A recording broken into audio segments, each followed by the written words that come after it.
Congressman Michael Waltz, Republican from Florida, joins me now. Congressman, good to see you. Thanks for joining us. Yeah, good to be with you. You know, you served overseas. How big of a threat is ISIS-K? Well, it's a growing threat. The UN is saying that ISIS-K is now in every province of Afghanistan.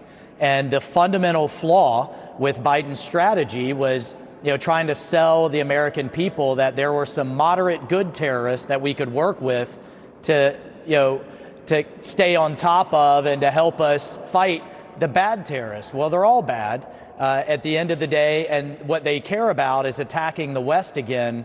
It has been crystal clear from the beginning that ISIS and Al-Qaeda intend to hit the United States again if given the chance. Now they've got the chance, and now they're developing the capability. We've seen no plan from the administration on how to deal with it. And I, for one, am not going to wait until we have another Pulse nightclub or another San Bernardino or, God forbid, another 9/11 before we take action. And that's why we're demanding from the Biden administration, what is this over-the-horizon counterterrorism nonsense you've been talking about? Because I could tell you, haven't been an operator on the ground.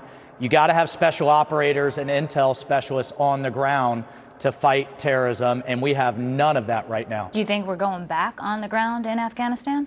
Look, anybody who served there knows one way or another that that cancer of terrorism, what happens in Afghanistan doesn't stay in Afghanistan. It will spread. So the question is, how early and how do we deal with it? Wow. Wow. Next one for you, Congressman. Right now, the Fed Chair, Jay Powell, is testifying before the Senate Banking Committee. He says the Omicron variant could threaten the U.S. economic recovery. As he speaks, the market continues to plummet. You're in Congress. You're right there by Jay Powell.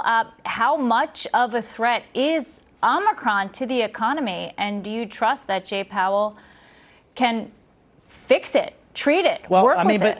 But look at the contrast to the messaging that you're seeing from Washington and that you're seeing from Governor DeSantis in Florida, right? From Biden, you're hearing about, well, we don't know that much, but we're going to shut down regardless, and we're going to cut off travel, and essentially we're going to cause a panic in the American people while we figure things out. And now you're seeing the effect of that in the market.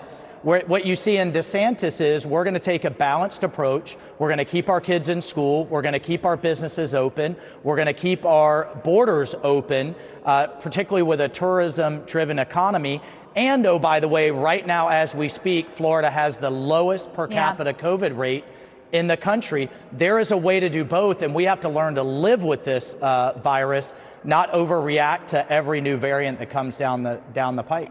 We've said it a lot. We have to learn to live with the virus. Unfortunately, I think a lot of us hoped, and we're frustrated with it, that wouldn't be the case, but that's where we are, right? The Greek alphabet is long, and it can repeat. There's always, unfortunately, going to be a variant. And we did, we've seen it flip red to blue. So there were high numbers of infections in the red states, and now we're seeing it in the blue states. Do you think that has to do with it being colder, people going indoors in states like New Hampshire and Vermont, or do you think it's all about policy?